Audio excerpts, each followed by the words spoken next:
ಆತ್ಮೀಯ ವೀಕ್ಷಕರೇ, ಈ ವರ್ಷದ ಯುಗಾದಿ ಹಬ್ಬದ ಶುಭಾಶಯಗಳು ಹಾಗೂ ಪರಾಭವ ನಾಮ ಸಂವತ್ಸರದ ಶುಭಾಶಯಗಳು. ಇಂದಿನ ವರ್ಷ ಭವಿಷ್ಯದಲ್ಲಿ ನಾವು ತುಲಾ ರಾಶಿಯತ್ತ ಗಮನ ಹರಿಸೋಣ.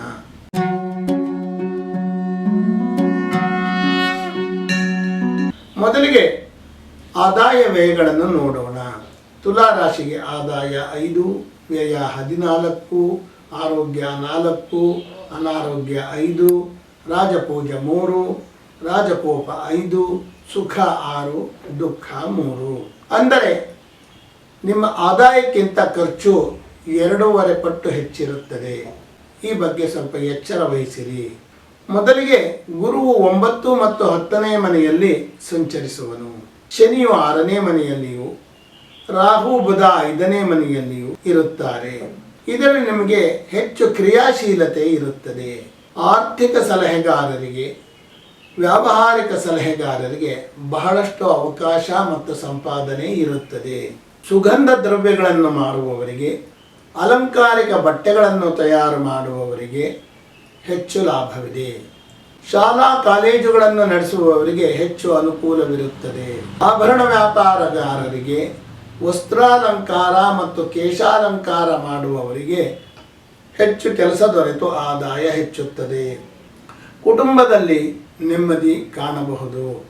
ಸರ್ಕಾರಿ ಅಧಿಕಾರಿಗಳು ಮಾತನಾಡುವಾಗ ಸಾಕಷ್ಟು ಎಚ್ಚರ ವಹಿಸುವುದು ಒಳ್ಳೆಯದು. ಎಚ್ಚರ ತಪ್ಪಿದ ಮಾತುಗಳಿಗೆ ನೀವು ಪರಿತಪಿಸಬೇಕಾಗಬಹುದು. ಅವಿವಾಹಿತರಿಗೆ ಸಂಬಂಧಗಳು ಒದಗುವ ಸಾಧ್ಯತೆಗಳಿವೆ. ರಾಜಕೀಯ ವ್ಯಕ್ತಿಗಳು ಮಾತನಾಡುವಾಗ ಬಹಳ ಎಚ್ಚರವಿರಲಿ.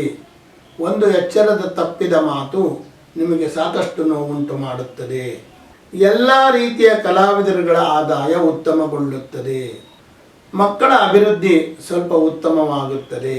ವಿಶೇಷ ವ್ಯಕ್ತಿಗಳ ಪರಿಚಯ ಮತ್ತು ಪೂಜ್ಯರ ಆಗಮನವನ್ನು ಕಾಣಬಹುದು. ಉದ್ಯೋಗ ಸ್ಥಳದಲ್ಲಿದ್ದ ಹಿರಿಯ ಅಧಿಕಾರಿಗಳ ತೊಂದರೆಗಳು ಈಗ ನಿವಾರಣೆಯಾಗುತ್ತವೆ. ಬಂಧು ಮಿತ್ರರ ಸಹಕಾರಗಳು ನಿಮ್ಮ ನಿರೀಕ್ಷೆಯ ಹತ್ತಿರ ಬರುತ್ತವೆ. ಕೃಷಿಕರಿಗೆ ಲಾಭ ಹೆಚ್ಚುತ್ತದೆ. ಕೃಷಿಕರು ದಳ್ಳಾಳಿಗಳ ಮೇಲೆ ಅತಿಯಾದ ಅವಲಂಬನೆಯನ್ನು ಮಾಡುವುದು ಬೇಡ. ನಿರುದ್ಯೋಗಿಗಳಿಗೆ ಉದ್ಯೋಗ ದೊರೆಯುವ ಸಾಧ್ಯತೆಗಳಿವೆ. ಮೂತ್ರ ಸಂಬಂಧಿ ದೋಷಗಳು ಕೆಲವರನ್ನು ಕಾಡಬಹುದು. ಪುಣ್ಯಕ್ಷೇತ್ರದ ದರ್ಶನದ ಯೋಗವಿದೆ. ಪ್ರಮುಖ ವ್ಯಕ್ತಿಗಳ ಭೇಟಿಯಾಗಿ ನಿಮ್ಮ ಕೆಲಸ ಕಾರ್ಯಗಳು ಸರಾಗವಾಗುವು. ಇನ್ನೂ ಹೆಚ್ಚಿನ ಒಳಿತಿಗಾಗಿ ಲಕ್ಷ್ಮಿ, ಈಶ್ವರ, ಸುಬ್ರಹ್ಮಣ್ಯ ಧ್ಯಾನ, ಪೂಜೆ ಇತ್ಯಾದಿಗಳನ್ನು ಮಾಡಿರಿ. ಇಷ್ಟೆಲ್ಲ ಆದರೂ ಸಹ ನಿಮ್ಮ ಜನ್ಮಜಾತಕ ಪರಿಶೀಲನೆ ಮಾಡಿ ಮುಂದುವರಿಯುವುದು ಬಹಳ ಉತ್ತಮ.